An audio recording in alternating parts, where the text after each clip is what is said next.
Sir, cost census ಸೋಮವಾರದಿಂದ ಶುರುವಾಗ್ತಾ ಇದೆ. ಗೊಂದಲಗಳು ಮುಂದುವರಿತಾ ಇದೆ. ಒಂದ್ ಕಡೆ ಕ್ರಿಶ್ಚಿಯನ್ ಧರ್ಮದ ಜೊತೆಗೆ ಹಿಂದೂ ಧರ್ಮದ ಜಾತಿಗಳನ್ನ ಸೇರ್ಸ್ ಮಾಡಿರುವಂತದ್ದಕ್ಕೆ ಅದು ಸೇರ್ಸುವಂತ ಅಗತ್ಯ ಏನಿತ್ತು ಅನ್ನೋವಂಥದ್ದು. ಒಂದ್ ಕಡೆ ಸಿದ್ದರಾಮಯ್ಯ ಅವರು ಹೇಳ್ತಾರೆ, ಕ್ರಿಶ್ಚಿಯನ್ ಅಂತ ಸೇರಿಸಿದ ಮೇಲೆ ಕ್ರಿಶ್ಚಿಯನ್ ಆಗಿ ಅವ್ರು ಉಳಿತಾರೆ, ಹಿಂದೂ ಆಗಕ್ಕೆ ಸಾಧ್ಯ ಇಲ್ಲ ಅನ್ನುವಂಥದ್ದು ಹೇಳಿದ್ದಾರೆ. ನಾನೊಂದು ಮಾತು ಹೇಳ್ತೀನಿ, ಜನರು ಗೊಂದಲದಾಗಿಲ್ಲ. ಗೊಂದಲದಾಗಿದ್ದರು ಬಿಜೆಪಿ ಲೀಡರು, ಬಿಜೆಪಿ ನಾಯಕರು. ಜನರು 27ನೇ ತಾರೀಕಿಗೆ ಯಾವಾಗ ಬರ್ತೈತೆ ನಾವು ರೆಡಿ ಇದ್ದೀವಿ, ಬಂಧುಗಳನ್ನೇ ನಮ್ಮ ಸೆನ್ಸಸ್ನೊಳಗೆ ಏನು ಬರ್ಸ್ಬೇಕು ಅನ್ನೋದನ್ನು ನಾವು ಬರ್ಸೋಕೆ ರೆಡಿ ಇದ್ದೀವಿ ಅಂತ ಜನರ ಭಾವನೆಗಳಿದ್ದಾವೆ.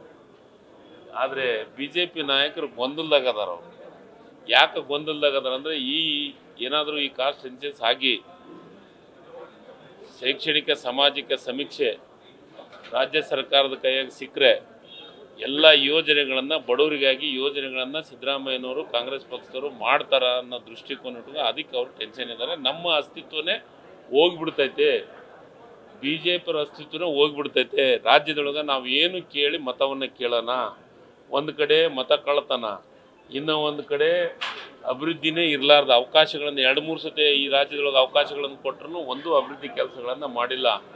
ಕೇಂದ್ರ ಸರ್ಕಾರ ಇಲ್ಲಿವರೆಗೂ ರಾಜ್ಯ ಸರ್ಕಾರಕ್ಕೆ ಯಾವುದೇ ಅಭಿವೃದ್ಧಿ ಕೆಲಸಗಳನ್ನು ಮಾಡೋಕ್ಕೆ ಆಗಿಲ್ಲ. ಹೀಗಾಗಿ BJP ಜೀರೋ ಆಗುತ್ತೆ. ಮುಂದೆ ನಮಗೆ ಯಾವ ಆಧಾರವನ್ನಿಟ್ಕೊಂಡು ಹೋರಾಟವನ್ನು ಮಾಡೋಣ, ಸರ್ಕಾರದ ವಿರುದ್ಧ ಏನು ಮಾಡೋಣ, ಏನೂ ಉಳಿಯಂಗಿಲ್ಲ. ಸಾಮಾನ್ಯ ಜನರ ಕೆಲಸ ಕಾರ್ಯಗಳು ಆಗ್ತಾವಂತ BJP ನಾಯಕರು ಟೆನ್ಷನ್ದಾಗಿದ್ದಾರೆ. ಹೀಗಾಗಿ ಅವರು ಗಣಪತಿನ ಹೊತ್ಕೊಂಡು ಅಡ್ಡಾಡಕತ್ತಾರೆ.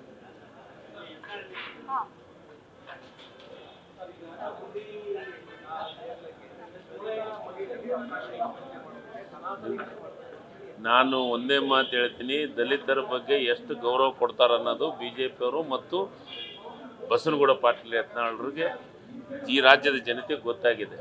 ಯಾಕೆ ದಲಿತರು ಪೂಜೆ ಮಾಡಬಾರ್ದಂತಿದ್ದೇನಾ? ಇವ್ರಿಗೇನು ಪೇಟೆಂಟ್ ತೊಗೊಂಡಿದ್ದಾರಾ? ಈ ರಾಜ್ಯದ ಮಹಿಳೆಯರಿಗೆ ಇವರು ಗೌರವವನ್ನು ಕಡಿಮೆ ಮಾಡ್ತಾ ಇದ್ದಾರೆ. ಈ ರಾಜ್ಯದ ಮಹಿಳೆಯರ ಬಗ್ಗೆ ಕೆಟ್ಟದಾಗಿ ಮಾತಾಡ್ತಾರೆ. ದಲಿತರ ಬಗ್ಗೆ ಎಷ್ಟು ಗೌರವ ಇದೆ ಅನ್ನೋದು ಗೊತ್ತಾಗ್ತಾ ಇದೆ. ದಲಿತರ ಬಗ್ಗೆ ಮಾತಾಡೋ ಯೋಗ್ಯತೆ ಇವ್ರಿಗೇನಿದೆ? ಅದನ್ನೇ ಹೇಳ್ತೀನಲ್ಲ, ಏನೂ ಕೆಲಸ ಇಲ್ಲ. ಇಂಥ ಗೊಂದಲದ ಹೇಳಿಕೆಗಳನ್ನು ಹೇಳಿಕಂತ ಹೋಗೋದ ಇವ್ರ ಕೆಲಸ.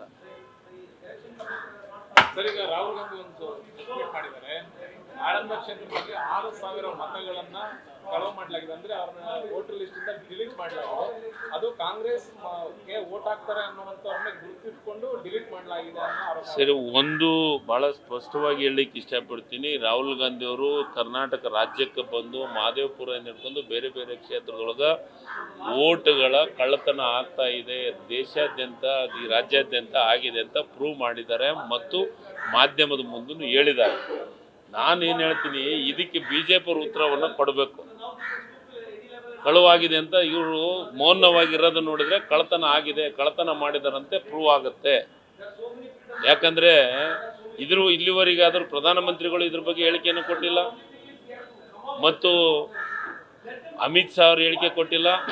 ಚುನಾವಣಾ ಆಯೋಗದವ್ರು ಮಾತ್ರ ಮಾತಾಡ್ತಾ ಇದ್ದಾರೆ. ಇವರೇ ಹೇಳಿಕೆ ಕೊಡ್ತಿಲ್ಲ. ಇವತ್ತು ದೇಶವನ್ನು ಮುನ್ನಡೆಸ್ತಾ ಇರುವಂಥವ್ರು. ಅಂದರೆ ನನಗೇನು ಅನಿಸುತ್ತೆ, ಇವರು ಮತ ಕಳ್ಳತನ ಮಾಡಿದರೆ ಪ್ರೂವ್ ಆಗ್ತಾ ಇದೆ. ಈಗ ಮತ್ತೊಂದು ಆಳಂದ ಕ್ಷೇತ್ರದೊಳಗೆ ಪ್ರೂವ್ ಮಾಡ್ತಾ ಇದ್ದಾರೆ. ಅಂದರೆ ಇದು ಪೂರ್ಣ ಪ್ರಮಾಣದ ಈ ರಾಜ್ಯದೊಳಗೆ ಕಾನೂನು ಸುವ್ಯವಸ್ಥೆ ಮತ್ತು ಚುನಾವಣೆ ಪಾರದರ್ಶಕವಾಗಿ ನಡೀತಾ ಇಲ್ಲ. ಕಳ್ಳತನ ಮಾಡೋದೇ ಇವರು BJP ಕೆಲಸ. ಇಲ್ಲಿವರೆಗೂ ಸರ್ಕಾರ ಆಗಿದ್ದು ಕಳ್ಳತನದಿಂದ ಮಾಡಿದಂಥ ಸರ್ಕಾರ ಅಂತ ಸ್ಪಷ್ಟವಾಗಿ ಹೇಳಲಿಕ್ಕೆ ಇಷ್ಟಪಡ್ತೀನಿ. ನ್ಯೂಸ್ ಫಸ್ಟ್, ನಿರ್ಭೀತಿಯಿಂದ ನಿಮ್ಮ ಪರವಾಗಿ.